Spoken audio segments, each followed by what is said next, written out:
Gotta be true to yourself. In a world there's nothing else. Gotta play the game right, gotta make your path. You scratch, you dig, you lay in your ground. You bustin' your rounds, nobody gon' stop you. No ops, no cops, everything about you. Looking good, you good, she good. Y'all people really wanna know the reason? It's that ripple effect. That's just that ripple. That's just that ripple effect. What you do, come back triple. Hey, what's going on? It's your girl Kid. I'm back in the Ripple Effect. You already know what it is, and you already know the vibes. Yo, special birthday edition. Yeah, I'm turning 38 today. You know what I'm saying? Like, age is a matter of perception, however you feel. I still feel like I'm in my 20s, so we Gucci. Now that we got past that, but shout out to all the supporters, even the people I don't even know on a personal level, but y'all still took the time out to say, hey, happy birthday. Like, have a good one. Make sure you celebrate you today. Appreciated that. Definitely did. Still going to, but you know, I figured this is what I love to do. So I had to jump on real quick, even though my family's probably looking at me like, yo, we got reservations, we got things to do, but it's all good. Y'all more important. So shout outs to y'all. Y'all already know my day ones. Appreciate y'all. Y'all the reason why I'm on this right now. So the regular season's over, right? Play-in tournament starts tomorrow. Crazy. You got players on the same team knuckling up. Like, what's going on? 1 minute we talking about how soft the NBA is. Next minute, you know, they getting back in these streets. Like, they're not playing. It's like Street Fighter, right? With the whole Rudy Gobert situation, I always thought that was like a weird fit. If you've been listening to me, you know, I said that a while ago. You know, it was one of those things where, what was one of the things that the Timberwolves were missing, right? Leadership abilities, right? When you're talking about maturity, chemistry is huge though, right? You can't just go in there and start, you know, saying things a certain way. You know, Udonis Haslem. Let's talk about him for a second. 20 years with the Miami Heat organization. He talks about how, oh man, like, I mean, I think it was like, he was like one of like 53, you know, guys that were trying out, and I think they only needed one guy, and he pretty much just outworked everybody. He just went for a loose ball. It was something that simple. Going for that loose ball was stood out to the coaches like, oh, this guy's willing to put in work. We're gonna keep this guy. So shout out to you, kids, whomever. You know, don't always think it's the big play. Like, don't always think it's the big name. Sometimes it's the little things that matter, and people are paying attention to it. But anyway, back to Udonis Haslem. Shout out to him, an amazing career, awesome way to go out, celebration. I love the way they threw the alley-oop, you know, to him in the game last night. Big things. But a guy like that, he understands. Like some people would say, why you keep him on for so long? You know, 15. You know, he's taking the 15th spot from some other guy, and if you know ball and you know the NBA, 15 guy ain't playing. Like, there was a reason why Udonis Haslem was kept on that team, you know, to establish order, law and order in the locker room, you know, kind of policing the guys. But one thing that he's always stayed, you know, grounded about, or just one thing that he just always understood, which was, you can't treat everybody the same. You just can't. There's some people that you can talk to, like he would say, like a Jimmy Butler. Oh, he's competitive as, you know, as all heck. Like, he doesn't mind going back and forth. Like, that's what gets him fired up. Jimmy likes that. You know what I'm saying? Like, but other guys, you kind of pull them to the side, talk to them a little differently. Like, understanding there's different ways to lead, right? And there's different ways that people perceive information, right? Especially in order to get the response that you want, right? I mean, you can go around just barking orders, but if people aren't doing exactly what needs to be done, then kind of what's the point? You know, you just making a lot of noise, right? So I say that to say this. What's going on with the Timberwolves is that's exactly what they lack right there. They lack that guy and the leader whom which everybody respects, and that understands that this guy, like a UD, whomever, is looking out for me. And how is he looking out for me? It's not just about him telling me what to do. It's like getting to know me so he knows how to get certain things out of me. You understand what I'm saying? Like, you can't just come at somebody not really knowing where they're from, why they're wired the way they are. Like that stuff matters. The stuff that we think that don't matter, you think you can just talk to just anybody the same and get the same response. Like, if you haven't gotten that far in life to realize that, I'm here to tell you, like, if you want a certain response out of somebody, tap into them. Understand what makes them work. What makes them the person that they are. That will give you some insight in how to go about certain things. How to tell people things. You'll see. Try it and see. Just get to know people. Don't just start assuming that you know them based off of the way they present themselves. People are only presenting themselves, from what they want you to see, not necessarily who they are. People wear masks all the time. That's just the way it is. But with the Timberwolves, yeah, they have an issue. I know Kyle Anderson, he's abrasive, and it's so weird how just the other day Rudy Gobert was like, yeah, his style is, pretty much up in your face. It's crazy, whatever, but I can handle it. And then you just punched the guy in the face, in public. It was so bad that you couldn't wait until y'all got back in the locker room, handle your business, because newsflash, that's what happens. You know what I mean? But, the fact that you did it, like, during a timeout, in front of public, you knew you was going to get a game suspension. You're lucky it wasn't more, but it was Rudy Gobert, Kyle Anderson. I'm sure, honestly, if we're, because everybody's not treated the same, because if it was Kyle Anderson that punched Rudy Gobert, that would be a whole nother discussion. I'm pretty sure Kyle Anderson would be definitely off the team. You know what I mean? And that just because of, from a financial standpoint and just a star role player standpoint, like, you could feel however you want to feel about Gobert. I'm not trying to, like, big up him or by any means, but they gave up a lot to get him, and they're paying a lot. So they're gonna take his side just based off financials, just because it just makes money. It just makes more sense in that way. Like that's just the way it works. So that's unfortunate. That's gonna be interesting. And also, Kyle Anderson also punched the wall. I understand frustration. I understand, especially how he could have felt in that moment. Maybe not, in a literal sense, but just in the sense of, I know that they're going to take his side, even though he was wrong. And I believe the argument was over a defensive assignment that was missed. So it's like, okay, I was right. I had a point. I called him out on it. He punches me. And now it's kind of like, yeah, he's getting his 1-game suspension. But in the grand scheme of things, like, I may not be on this team next season. Like, you know what I mean? Like, there's going to be some, like, real discussions about what's going to go on, moving into the next season. Because, I love Anthony Edwards, love his game, and it's unfortunate what's going on there, and that's just what happens when you don't have that leadership, and the coach obviously doesn't have a real handle on this team, and that's unfortunate. So, yeah, there's going to be a lot of moves, there's going to be a lot of changes. They're going to have to figure that one out, because that's just a whole mess. But anywho, that's just what it is. But let's talk about the real story. Let's talk about my Knicks. Let's talk about how my Knicks are playing the Cavs. It's one of those things where you're just like, okay, we know we missed out on Donovan Mitchell, and now we're playing against him in the first round of playoffs. It's just one of those things where it's like, you definitely want to sit there and say, wait, was this scripted? Like, was this kind of, this is very Hollywood, very, it's very much a must-see. Everybody's going to want to see this because it's what Stephen A. Smith keeps hyping it up to be, right? It's one of those, if the Knicks lose this series, it's like, wow.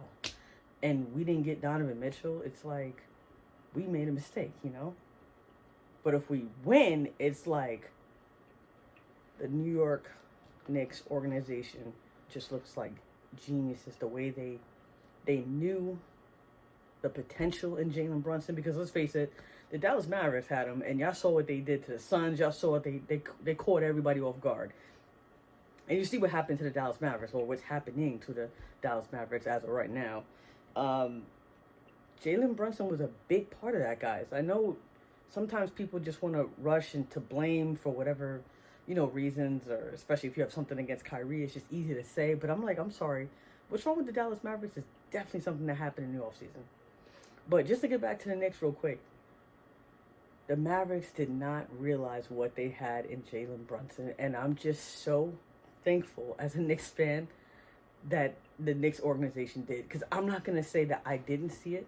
I just wasn't sure about 100 mil. That's all I was saying, because we're so used to just overspending so quick before we get to really see how, how this player is gonna translate, and chemistry too. Like, come on, like that's, we can't sit there and act like that don't matter. So I'm not gonna sit there and say, like, even if this guy is worth that much, I don't know how everything's gonna gonna mesh. I see how quickly his game. I mean, we see Grimes. I mean, but we couldn't have pictured. I mean, these guys are on another level. RJ Barrett, love him. But inconsistent. Sometimes you wasn't really sure how that was gonna work out. And now you see him becoming more consistent. And I have a feeling that just because of the emergence of quickly, it's forcing everybody to elevate their game, because those practices must be lit in terms of competitiveness, because everybody wants to play, everybody wants to prove themselves on the New York Knicks team. Tibbs has done I'm sorry, Tom Thibodeau has done a phenomenal job, and he needs all the praise in the world for that, because that is just, it's unfathomable. I mean, if I'm being completely honest, I mean, it's a complete turnaround. It definitely gives me, New York Giants vibes, just because it's just like, we didn't expect this. It just was not expected. And now we actually feel like we can get past the first round. Now, on the other hand, I do believe it's going to go to a 7-game series, because this is with all due respect to Donovan Mitchell and his greatness. And I've seen what he's done. And some people want to say, oh, it's the bubble, this and that. Say what you want, but those battles between Donovan Mitchell and Murray, in the bubble, like, it was great. I loved it. It was great. And you just see Donovan Mitchell just elevating his game since then, year after year, even though it didn't work out in Utah. But you see what he's doing with a brand new team, with the Cleveland Cavaliers, with Garland. I mean, it's going to be fun. It's going to be interesting. I'm telling you, it's going to. But like I said, I got Knicks in 7. Let's just see what's going to happen. I know we got the play-in tournament. That's going to be another fun one, because you haven't. What's tomorrow? I believe the Hawks are playing, right? And there's so many things going on with that organization too, because you have Trae Young, not getting along with Nate McMillan, and you're like, man, we like Nate McMillan. He's one of like the old school coaches from back in the day, that we respect, and obviously knows the game. That's without even that goes without even saying. But at the same time, you already know how it is. They already paid Trae. He's the star. It's always easier to get rid of the coach. I remember saying this a while back, and some of y'all were going back and forth with me. I'm not going to mention no names. So I'm not going to be petty. But listen, I told y'all, like, it's not even because, like, I'm right. It's just because it's just the way it works, with the NBA. I mean, it's a star-driven league. And it don't mean that the Hawks organization don't see Trae Young and what's going on, because he's a phenomenal athlete. He's talented as all heck, and we definitely, I'm sure they want to do whatever they can to, to make sure he matures. They want to keep him. Let's face it. They want to keep him. They want to see what's up. But, McMillan was fired. He was fired, So at the end of the day, it's like, okay, now what? Because the organization from that standpoint made their decision. So you're just sitting there like, okay, so it's Trae's running the show. All right, cool. And now all of a sudden we're hearing today that in the off season that Trae could be one of the names that could be up for a trade. Trae's up for trade, like crazy. Like, and it's not that they're making it so clear like this is definite, but they're pretty much giving it the green light. So what does that mean? That means organizations, when they can, they're going to be picking up the phone and they're going to be calling. They're going to be making some offers. They're going to be, testing the water, see what's out there. And the fact that you're willing to test your number one guy, because that's what he is. No matter how you feel about him, no matter his maturity level, he's still that dude. Like Trae, he's no joke. No joke. But at the same time, it's like organizations, they really don't have time for all that. They're ready to move on if it's not going to work, especially if they can get a nice package back, in exchange for Trae. Pause. but you already know. You saw the Lakers. You see LeBron with the King Me. What LeBron's doing, 20 years in the league, we can't ignore that. Like, it's ridiculous. It's not human at this point. I don't even think you can even, when you look at how many 25-point games he's had, I mean, it's in no comparison, because everybody else who's tried to do this, they were literally limping across the finish line, and that's no disrespect to them. That's normal, though. That's normal. Like, Father Time wins. And it's like LeBron James is literally going toe-to-toe with him. Like, it's incredible. I do want to see how far the Lakers go. It's something that my guy and I always say, when the Knicks and the Lakers are relevant in the NBA, it's just fun. It's just something right about it. It just makes sense. And that's not to say something about Boston too, because, Boston kind of fits in that conversation too, especially since Boston and LA is tied, for, championships, at 17 apiece. So it's always nice to see who's going to, edge the other after that bubble win by the Lakers. And I'm not trying to say bubble win, like some people it's a bubble win. Like, I'm not going there. I'm just saying that's what tied, the Celtics. So that's all I'm trying to say. I'm not trying to throw up shade, no. But anyway, it's gonna be a fun playoffs, because you want to get to see what's gonna happen. I know some people, let's talk about what everybody wants to talk about. Let's just get down to the nitty gritty, right? What do I mean by that? We're talking MVP, right? Come on, let's not Jokic, Embiid, Giannis. That's not the order. That's not what the order. This is just what came to my mind, right? My MVP. Well, let me just do this. Jokic, are we really about to make this man a 3-time MVP? I'm just asking. I'm not saying he doesn't do. I'm just asking, throwing it out there, because I can feel it from the universe. Just people just attacking, right? Jokic is incredible. What he does for his team, incredible. I do feel like no matter what, people do make excuses for him. I do feel that way. It's true. Embiid can't catch a break, y'all. Yeah, I know that. If we're just being real, let's just be real. Embiid can't catch a break.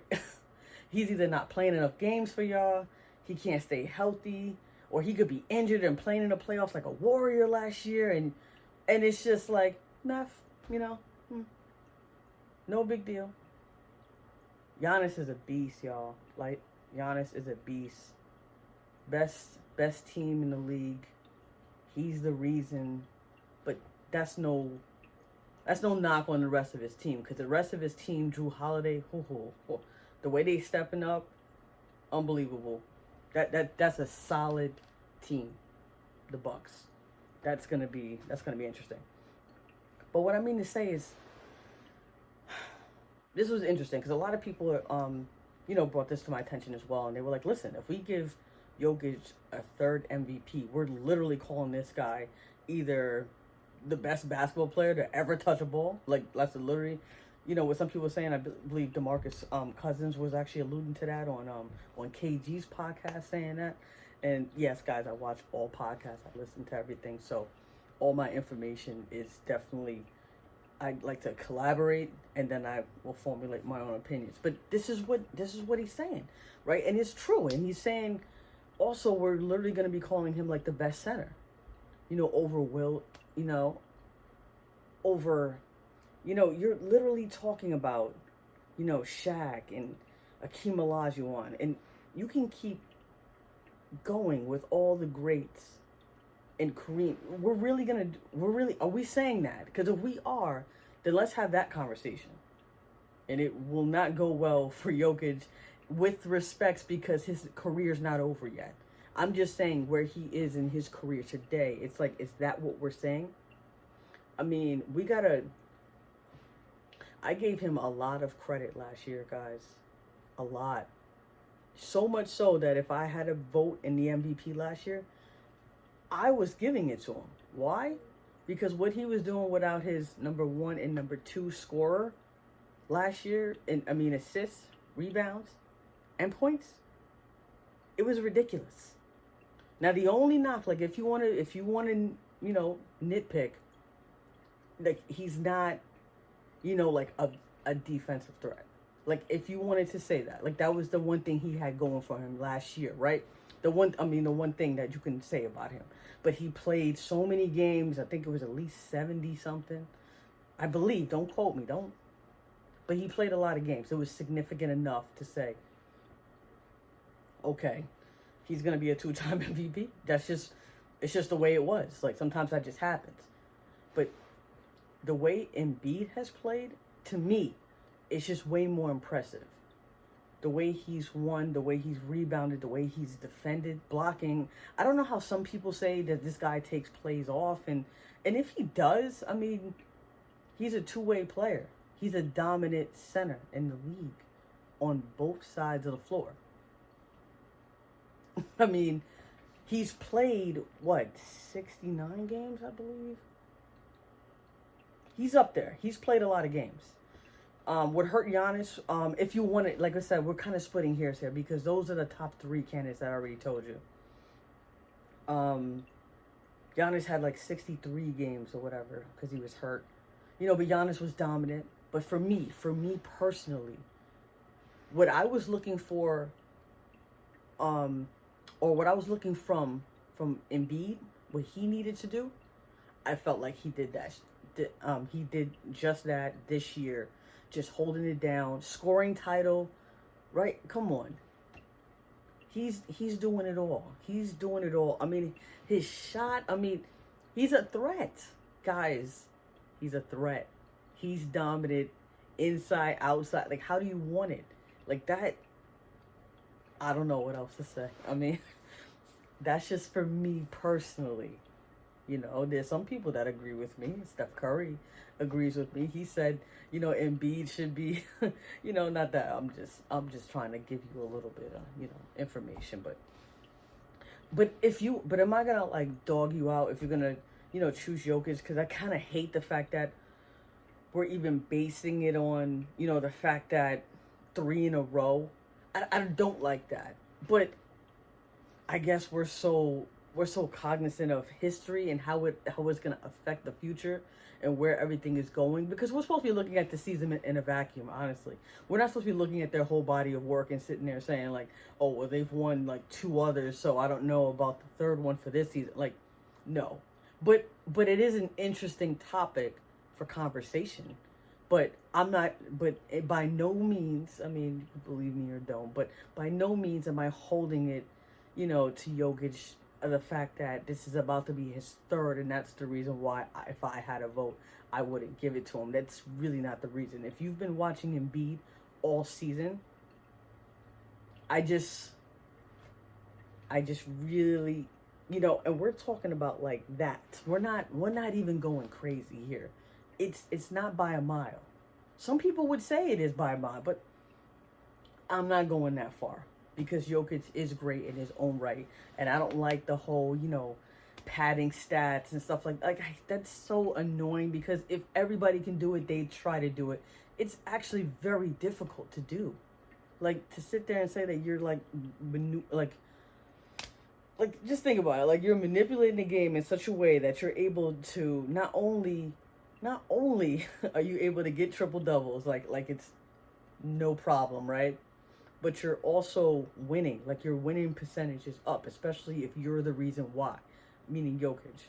If you're able to do that, then I'm just like, who are you then? Like you are that guy then, because that's crazy that you have that type of impact on the game, But that's neither here nor there, and I guess we'll see how it all plays out, because I know everybody has their own opinion and different biases for whatever reason. But to me, it's Embiid. He's earned it. Give it to the big fella. Show him the reason why. He put in all this work. And, just let him know it was worth it. Like that's all it is. Just appreciation. But I really like how All right, let me speak on this because I don't think I did in the last episode. Sorry. So I'm going to speak on it when he didn't go up against Jokic in the last meet, because it was like, oh, I kind of did. I think I remember actually saying this, but I'm going to say it again, guys. Like, listen, I think Embiid is to the point where it's like, listen, I've went up against this guy. You've seen what I was able to do. You've seen what I've been doing all season long, not just as an offensive threat, also as a defensive threat. Y'all still have your reservations about whether I'm able to play a certain amount of games, even though I was a Warrior last year, and I know keep getting off topic, right, when it comes to the MVP, because it's like, no, it's just this season, okay, but you've seen what he did. You saw how many games he played. This should just be it shouldn't matter. But Embiid just said to himself, you know what? I'm banged up. I'm dealing with a calf. I think it was like a calf or something. I don't know exactly which body part that he decided to say that day that was ailing him. But he was like, listen, I'm going to take this night to not go full throttle because I have a long postseason ahead of me.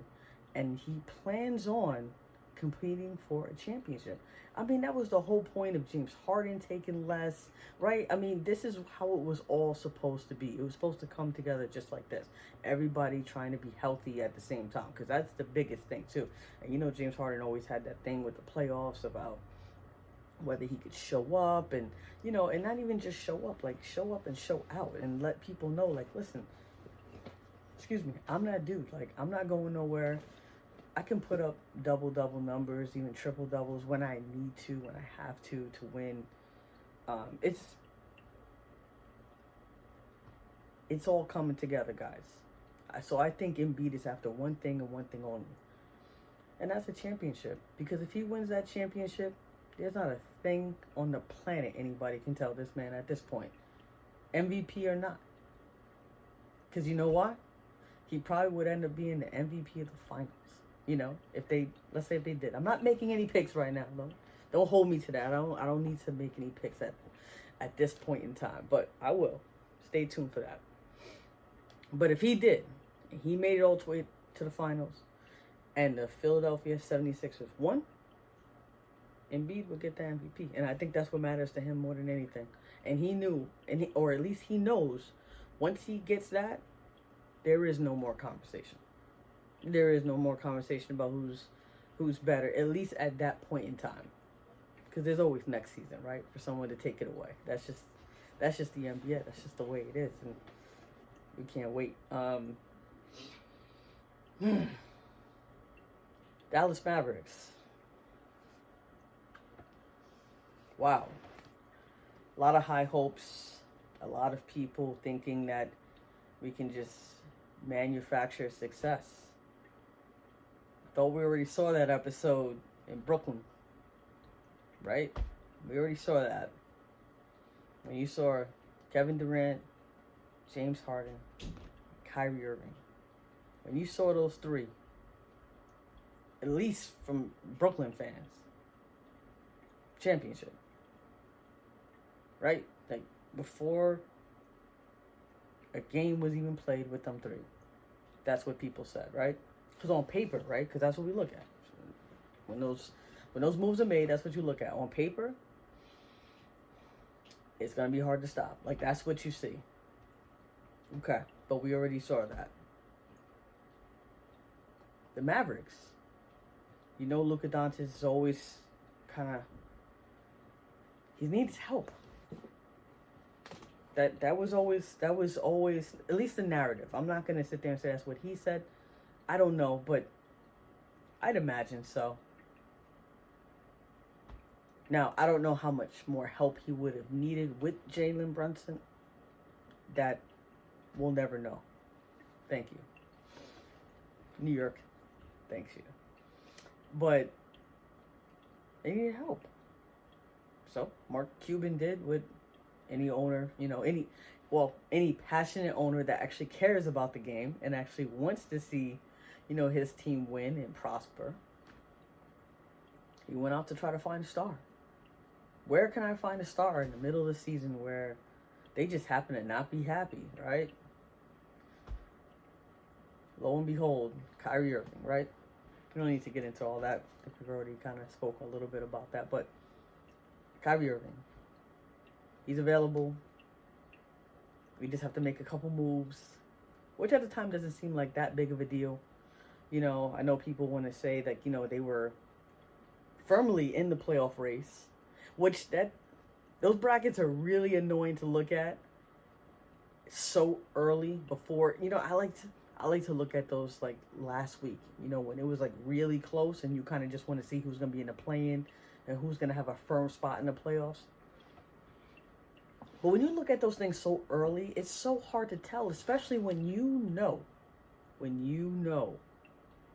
it's always a dogfight in the West. Come on, you already know. You can be 4th and then you can be 12th or 11th. And that's literally what happened to the Mavs. I mean, in an instant.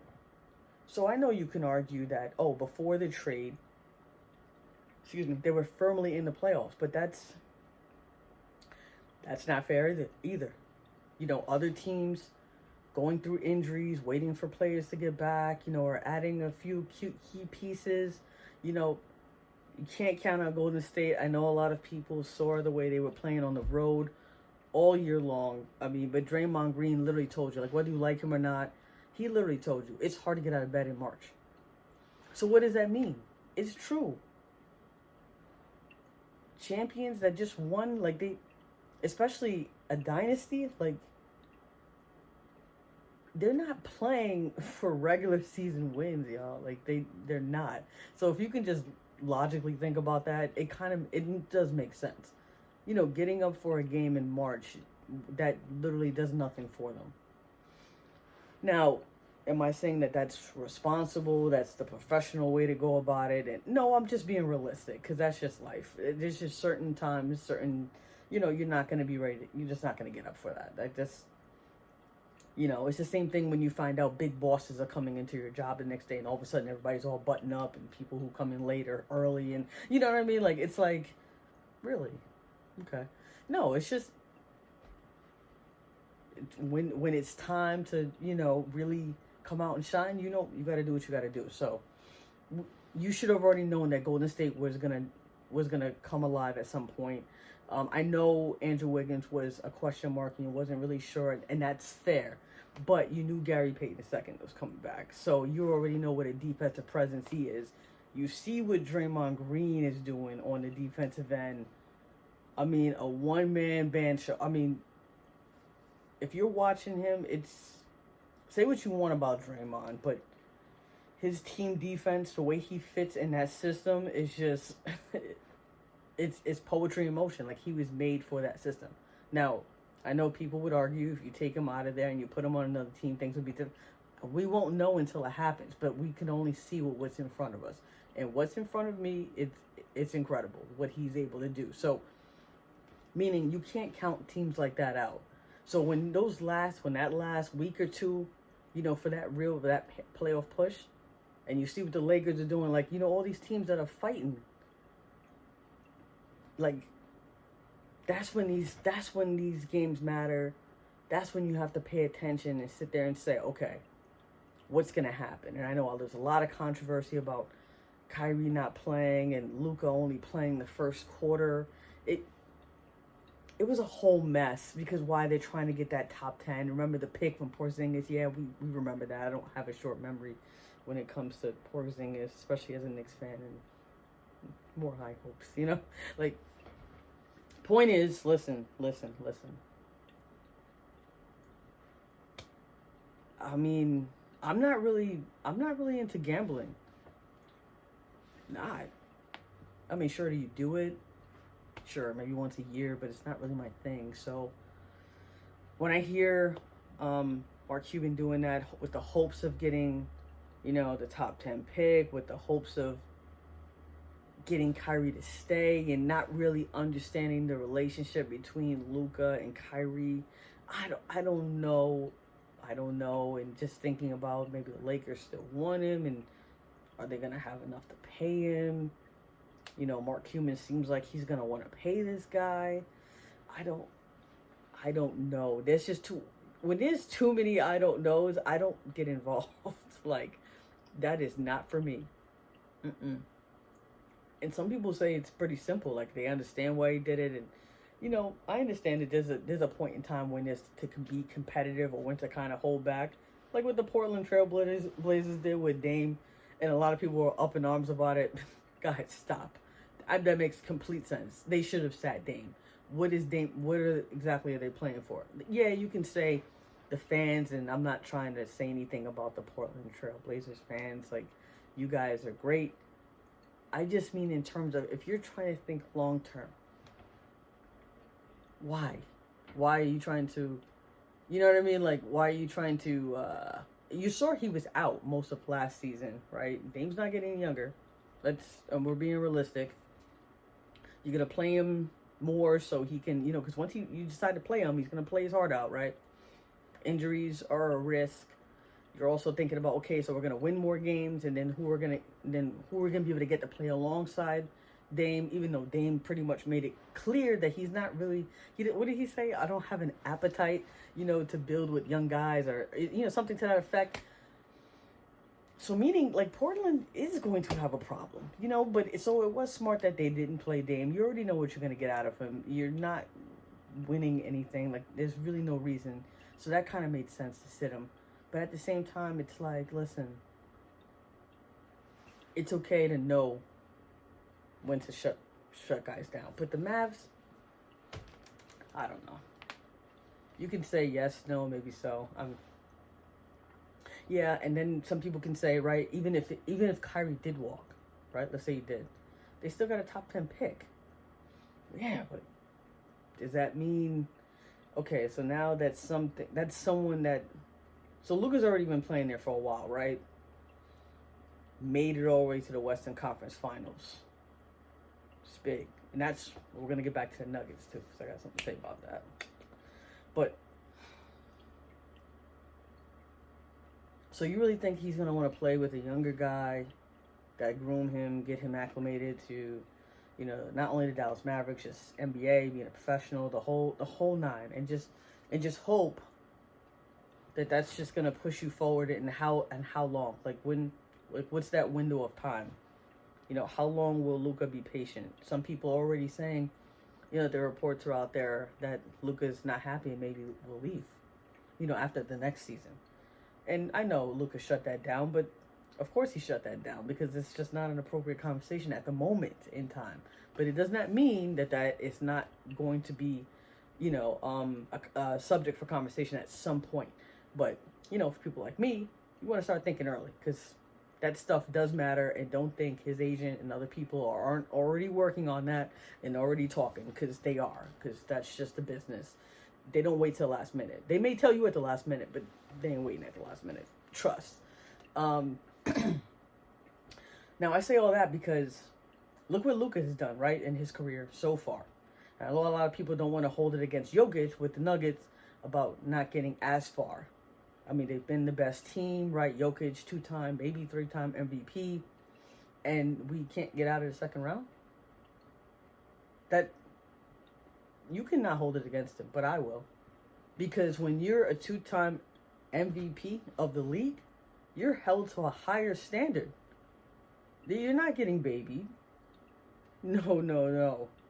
We hold Joel Embiid to such a high standard, and he's never won an MVP. And he made the point. And honestly, when he said it, I'm like, he's right. Why do we hold him to such a high standard than we do Jokic?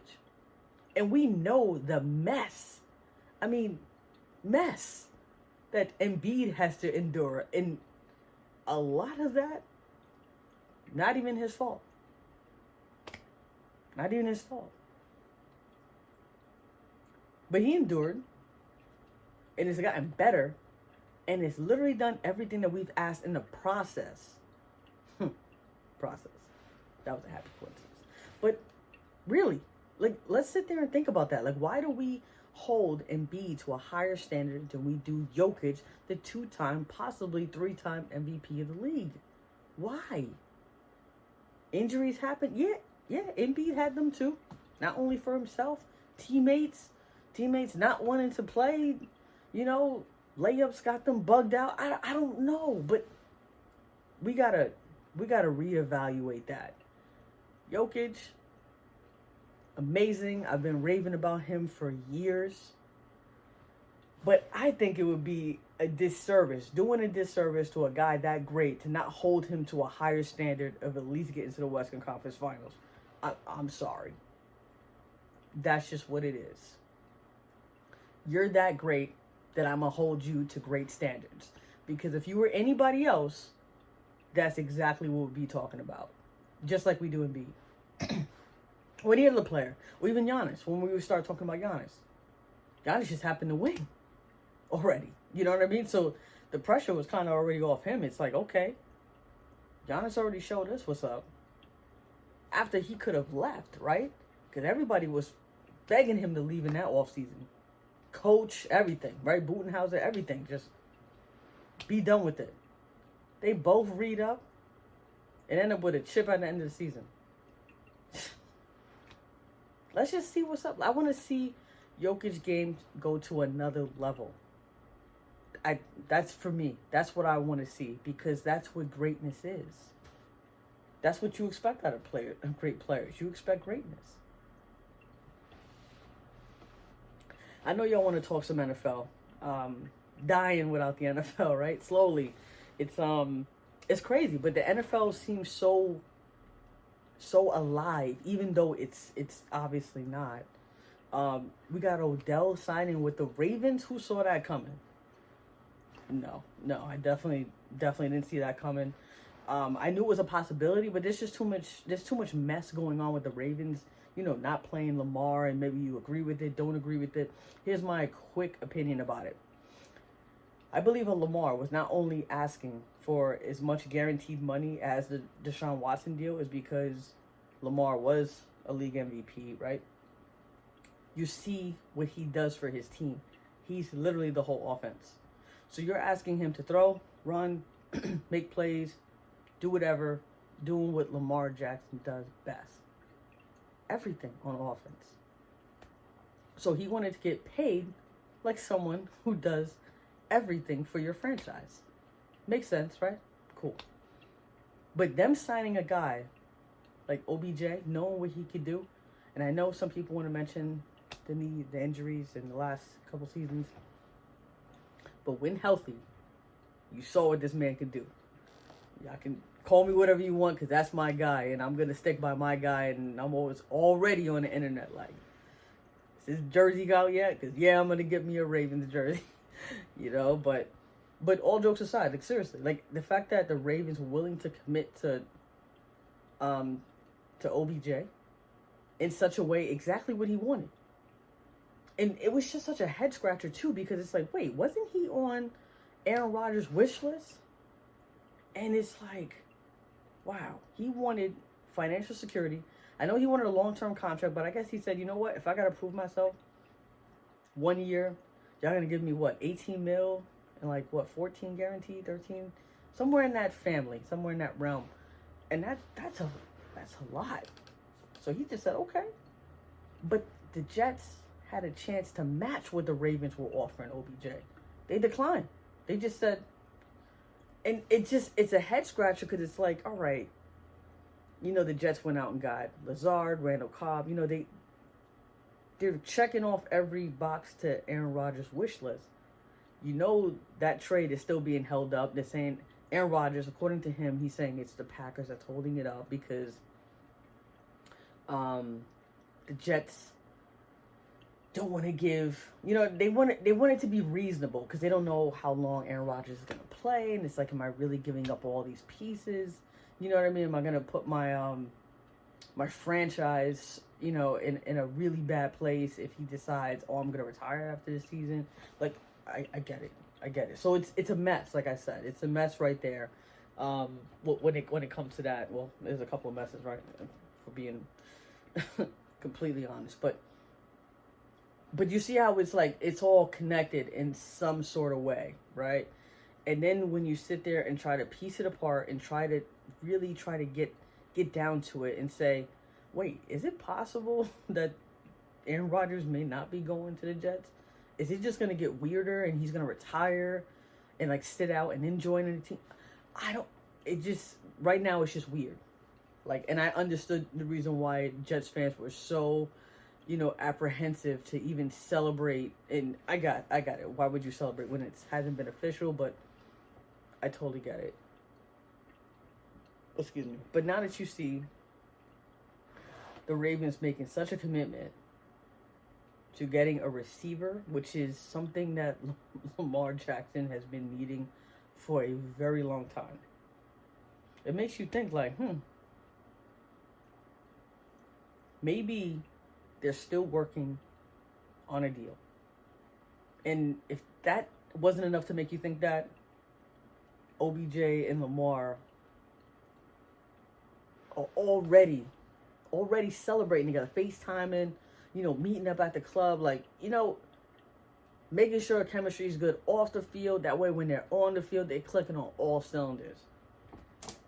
I'm sorry, that sounds like something's there, right? It sounds like quarterback, receiver, I don't know. I'm no genius, but I'm just saying. But it also does make you think for a second, like, I don't know what's gonna happen between the Packers and that whole Aaron Rodgers and Jets saga. But as you know, when it comes to Aaron Rodgers in the offseason and figuring out when he wants to play and go into darkness and all, it's a mess.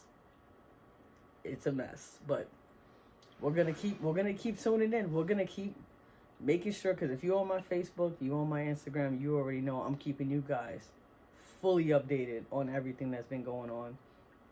Whether I agree with it, don't agree with it. Try not to say my opinion too much right away, because you already know I'm very opinionated, but I want to hear your opinions too. So don't be afraid. Come on the page. A lot of times I disagree, not just because I'm being, a contrarian, by nature. It's just because I normally probably don't agree with people, because I have too much other insight. I like to read into things. So if you're the type of person that likes to do the same thing, then we'll probably kind of be on the same page. But if not, but that's the best part, guys. Don't be scared. Like, that's the best part. Debate is the best part about sports. You know what I mean? Like, because you're going to come at things with a whole different perspective.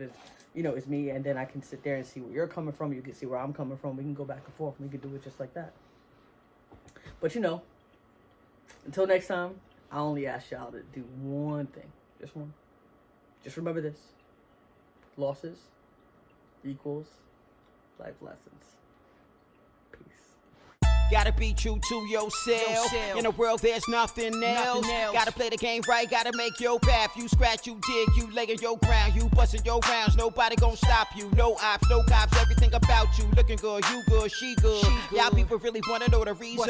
It's that ripple effect. That's just that ripple. That's just that ripple effect. What you do, come back triple.